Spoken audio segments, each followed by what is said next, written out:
Okay, I'm going to do another molecule with MolCalc. This time I'm going to make nitrous oxide.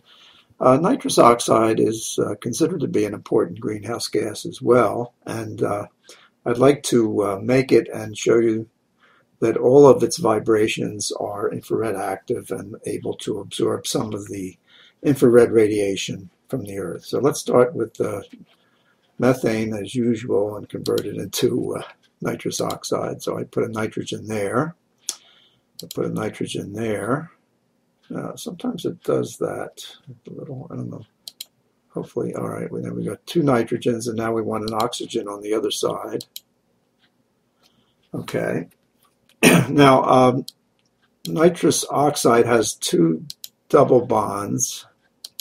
Well, that's one way of looking at it anyway. And of course, it's just NNO. So I'm going to delete. Where's the delete? This hydrogen here, and now we have N2O. It's not symmetric. It's not NON, it's N2O. And there's a good reason for that in terms of the octet rule and certain things about it associated with the octet rule. All right, so there we have nitrous oxide. And now let's calculate the properties. And this is a linear triatomic molecule like carbon dioxide. And don't pay any attention to this over here. I don't know what that's all about. But here's nitrous oxide. And let's calculate the vibrational frequencies. As I said, it's a linear molecule. And the rule is that there's 3n minus 5 vibrations for a linear molecule. And you can see two of the vibrations are the same. They're not exactly the same, but they're pretty much the same. So we'll start with this one here. Well, let me just change it. It's a bending motion. And this will produce an oscillating dipole in the plane of the screen right now. Okay, now let's look at the other molecule with this. Should be the same frequency. Okay, it's hard to, let me get these lined up. So one of them's vibrating, bending one way, and the other one's vibrating another way. I think you can see that. Okay, but they're the same frequency, and they're infrared active. Not particularly strong absorber, but it is infrared active, and so it's a greenhouse gas.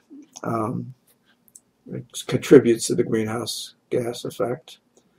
All right, now let's look at this. This is kind of a symmetric stretch. I mean, the bonds are stretching. It's not a symmetric molecule, so but both bonds are stretching at the same time. And because, unlike CO2, which is symmetric, N2O does absorb at this particular frequency. Again, these are calculated. The actual frequencies will be a little different. And then we have something that's analogous to the asymmetric stretch of carbon dioxide. And this one is infrared active as well.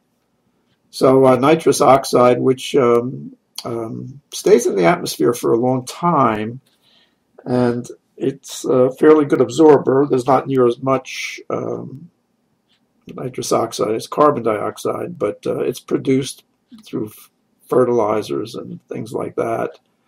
I'm not sure exactly of how it's produced, but this gives you an idea of the kind of vibrations of molecules that are responsible for the greenhouse gas effect. Now, the atmosphere is mainly nitrogen, N2, and O2, and there's a tremendous amount of nitrogen and oxygen in the atmosphere, but they, being a diatomic molecule, as they stretch, they have one mode of vibration. 2 times 3 minus 6 is minus 5, I should say, is 1. They have one mode of vibration. But that does not produce an oscillating dipole, so it has no means of absorbing the infrared radiation of the Earth. So again, another example of a greenhouse gas. And I might sometime later do methane. I think I'll do methane using the Spartan program, because methane is a more complicated molecule, but it's a pretty powerful greenhouse gas, and it contributes to the greenhouse gas effect. So thank you for your attention, and I'll see you next time.